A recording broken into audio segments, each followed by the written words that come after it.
Hello, how are you?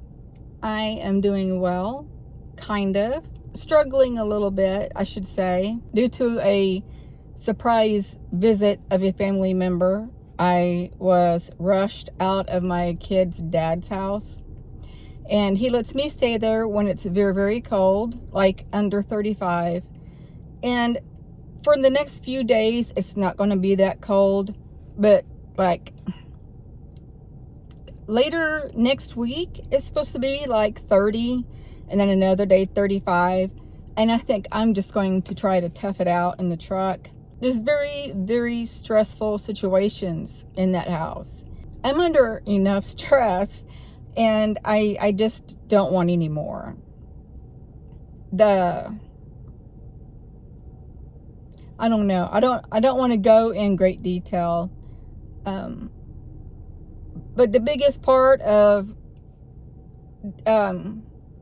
what bothers me most about leaving is there's 2 dogs in that house, and they're very close to me.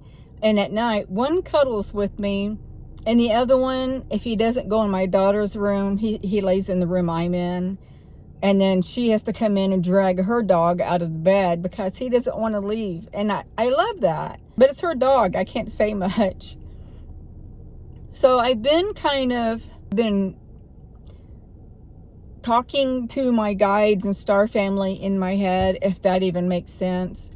It is a form of communication, and your guides and StarFamily can hear your thoughts. That's what telepathy is. They know I'm going through a lot, and I always ask for their help. And I'm sure in a roundabout way they do help. Maybe I don't see it. I don't know. But I'm like, today I'm working, and I'm like, if I'm missing these things that you're showing me or trying to point me in the right direction, I'm not noticing. Can you please help me more? But that being said, I know in the last couple of videos I've said that I'm not mad at them. So don't take it as I'm saying that. It bothers me that they come, they do what they do to me, and they don't communicate, and they leave. And that bothers me.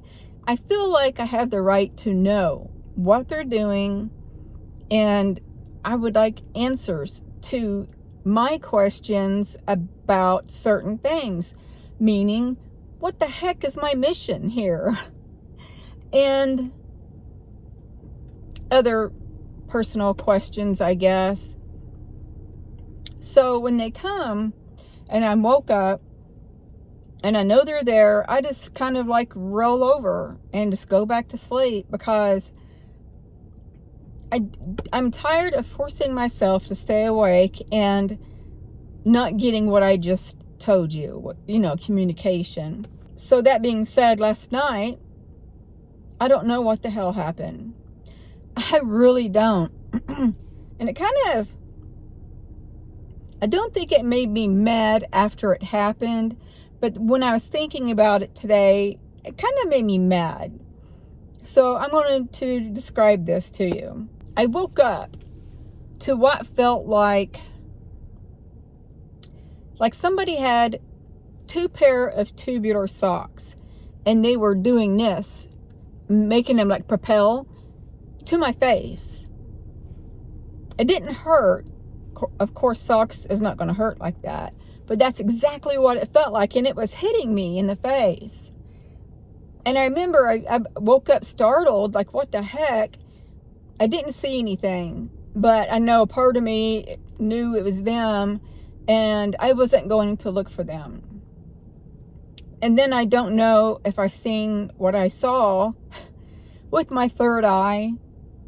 When I'm in a certain state of sleep, sometimes when I'm awoken,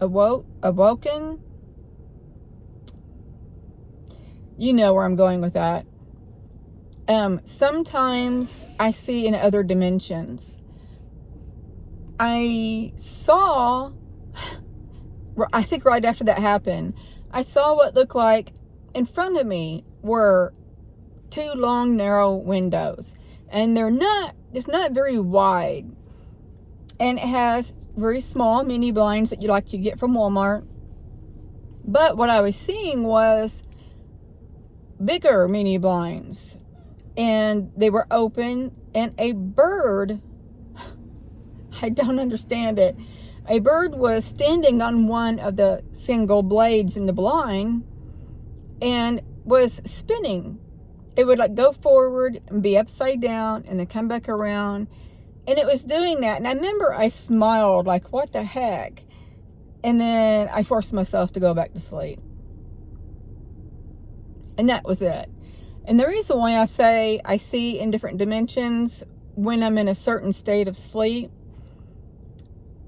because I'll explain this. And I think that's why I see orbs, but I'm awake when I see them. I see souls, I see spirits, I see ETs, you name it. But I remember in the beginning of my awakening, for like the first year, maybe even earlier than that, I spent the night with this man and his wife. He hypnotized me, and we became good friends. And periodically, I'd go spend the weekend with him. Well, this one time, they have a portal in their house, I'll say that. And Sasquatch. It was like a mom, a dad, a grandpa, and a child or two. And the people were telling me that. And I was at the stage where I'm about to believe anything, because it was during my awakening and I was seeing more and more things and hearing. And so I'm in my head, I'm like, well, sure, there's probably Sasquatch and probably Bigfoot. That night, I saw the grandpa in the doorway, and I heard a low voice saying, "New girl in the house." But that's not the dimension I'm trying to get to. So I go to sleep, and I don't know what time of night I woke up. I woke up twice. One was a little bitty Sasquatch. And I was looking at it, and it was actually shimmying up and down their mini blinds. And I remember I kind of giggled and stuff, and I'm like, well, okay, that's cute. And then I saw on the wall what looked like a continuous streaming waterfall going down the wall. And it was just like kind of cascading. And I love things like that. And I'm sitting there or laying there admiring it. And then when I did get up that morning, I told them about the grandpa Sasquatch, the little bitty one, and then the waterfall. And they said, that's weird, because beneath their house is supposed to be like a cavern, which would be the second time in my life I have been in a house over like a cavern. And they said that they're supposed to be like running water or something under their house. And I'm like, that's weird. Because I used to live in a house that if you sat in the bathroom and everything was quiet, you can hear a constant stream and trickle sound of water. And there was supposed to have been a cavern in that area that went underneath that house, which is very weird. I don't know if there's a tie to that and me. I don't know. But last night when that happened on my face, what made me angry was I felt disrespected. I didn't like it. The more I thought about it today, I was like, who the hell would disrespect me in that way? I was sound asleep. If it was important to wake me up, there's a lot more better ways to wake me up. It was rude, aggressive, not in a painful way, but it was very, very rude. I would never do that in somebody's face, ever. And the more I thought about it today, it just made me mad. And I know they hear me. I know they hear me talking about it right now. And I know they've heard me in my thoughts today. But I'm here to say out loud, it was rude and it pissed me off. There's a lot of things going on in my life right now. And some of it I can't talk about. But the ones that I can talk about, I share with you. But there's so many things right now that make me so angry. So angry. there was another instance today that I can't talk about that just pissed me off. I'm not one to get mad easy. It takes a lot to make me mad. And I about lost my cool today because I've had enough. I've really had enough. I just want to, I will say this. When my YouTube takes off and I can support myself fully on my channel, and I don't need anybody in my life to help me with things that I need in this life because I don't have family. I just want to leave. I want to tell people what I think, not have any shame in it, not be embarrassed by it, not afraid of the repercussions I would receive after I say and do these things. I'm out. I'm gone. I'm done. And I'm going to have a lot of verbiage to verbalize. My words, I'm sorry. You guys should be used to it, I guess. So, moving back in my truck, I was kind of in a hurry because I wanted to do this video, and I have another video I have to edit tonight and put up because I'm trying to be ahead at least one video at my kid's dad's where I was staying. If his TV is on, it's very, very hard to upload a video. And sometimes I have to catch myself and stop. But when his TV is on and he's watching it, he's on a cell phone too. I cannot be on my cell phone and try to upload a video because it doesn't work. And I have to redo it. It's a pain. It's a big pain. So tonight or tomorrow, today's Friday, I will probably do it tomorrow, but I'll have to clean that up. I do know that it's really hard, even with the back doors open. It's hard for me to step up on the, where the bottom door, what do you call that? When you open the door on the bottom where your foot would stand and you step in. It's hard for me to do that with either leg because I have no strength and it hurts. So I can't lean in and fix things. I have to be fully back there. I have to be back there. And then usually at night I do that or when I wake up. But I like being back there doing it because it's so much easier. Also, I don't know how that's going to work. We'll find out. These are for those windows. Thank goodness. Because I really am, what do you call it?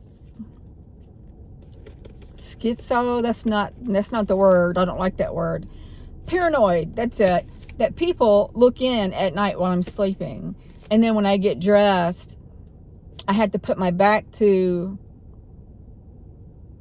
I guess I put my back to the one that's more closed than the other one because I'm looking out the other one that's really got gaps around it because I'm like, okay, if anybody's coming by, I will have to put something over my chest or hurry up and put a shirt on, because I don't want them seeing. And those windows, you can't tell by in here looking out.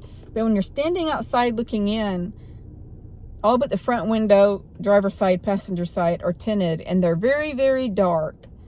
But they don't even look tinted at all being in here. I sit at work on break, and the break where the chairs where I sit, they're really cushion chairs. And I look out the window, and I can see my truck, and I'm like, those windows are really dark. And they're really dark.